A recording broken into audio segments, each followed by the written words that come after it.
Hello! Hi అండి. Welcome to our channel రకరకాల రుచులు. ఈరోజు వీడియోలో నేను కాకరకాయలతోటి ఒక చక్కటి ఫ్రై రెసిపీను చిన్న చిన్న ముక్కలతోటి చేసి చూపిస్తానండి. చూద్దాం. చాలా నూనె తక్కువగా వేసుకొని తయారు చేసుకోవచ్చు ఈ ఫ్రైని. ముందుగా ఒక పావు కేజీ కాకరకాయలను తీసుకొని కాకరకాయకి తొడిమలు ఉంటాయి కదా, అవి కట్ చేసుకొని ఇక్కడ వీడియోలో చూపిస్తున్న విధంగా కాకరకాయను పీల్ చేసుకోండి. అప్పుడు మరీ ఎక్కువ చేదు లేకుండా చాలా బాగుంటుంది కూర.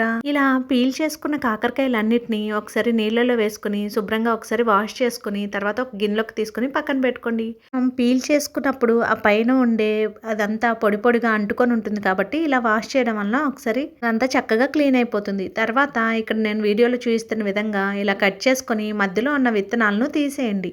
విత్తనాలను తీసేసి సన్న సన్నగా ముక్కలుగా కట్ చేసుకోండి అన్ని కాకరకాయలను. మీరు కనుక మన ఛానల్ని ఫస్ట్ టైం చూస్తూ సబ్స్క్రైబ్ చేసుకోకపోతే కనుక రకరకాల రుచులు ఛానల్ని సబ్స్క్రైబ్ చేసుకొని పక్కనే ఉన్న బెల్ ఐకాన్ని ప్రెస్ చేస్తే నేను కొత్త వీడియోస్ పెట్టిన వెంటనే మీకు నోటిఫికేషన్ వస్తుంది. అప్పుడు నేను పోస్ట్ చేసే రెసిపీస్ వీడియోస్ అన్నీ మీరు వెంటనే చూడవచ్చు. చూడండి, ఈ విధంగా సన్నగా కట్ చేసుకుంటే సరిపోతుంది. చక్కగా బాగుంటుంది కూర. ఇది కనుక ఫ్రై చేస్తే తింటే కానీ కాకరకాయ కూర అని తెలుసుకోలేరు.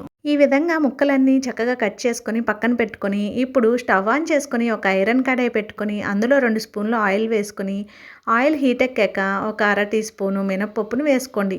అలాగే ఒక అర టీ స్పూను జీలకర్రను, పావు టీ స్పూను ఆవాలను కూడా వేసుకొని ఆవాలు చిటపటమన్న తర్వాత ఒక అర టీ స్పూను పసుపును కూడా యాడ్ చేసుకోండి.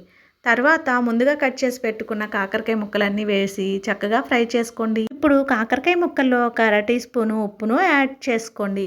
ఉప్పును యాడ్ చేసుకొని కాసేపు అలా ఫ్రై చేసుకోవడం వలన త్వరగా వేగుతాయి.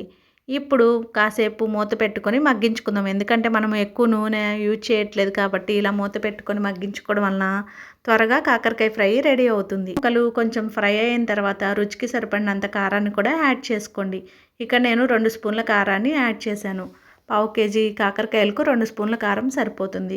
కారం కూడా వేసుకొని ఫ్రై అయిన తర్వాత ఇప్పుడు మీ దగ్గర కనుక కొబ్బరి కారం ఉంటే యాడ్ చేసుకోండి. లేదంటే ఛానల్లో రెసిపీ ఉంటుంది, ఒకసారి ట్రై చేయండి. లేదంటే ఎండు కొబ్బరి, పుట్నాలు, కొంచెం ఉప్పు, కొంచెం కారం వేసుకొని మిక్సీ జార్లో ఫ్రై చేసుకొని అది చల్లుకోండి. ఇలా కొబ్బరి కారం యాడ్ చేసుకొని 2 నిమిషాలు ఆగి స్టవ్ ఆఫ్ చేసేసుకుంటే ఎంతో రుచికరమైన కాకరకాయ చిన్న ముక్కల ఫ్రై రెడీ అయిపోతుంది. మీకు కనుక నచ్చినట్లయితే లైక్ చేయండి వీడియోని.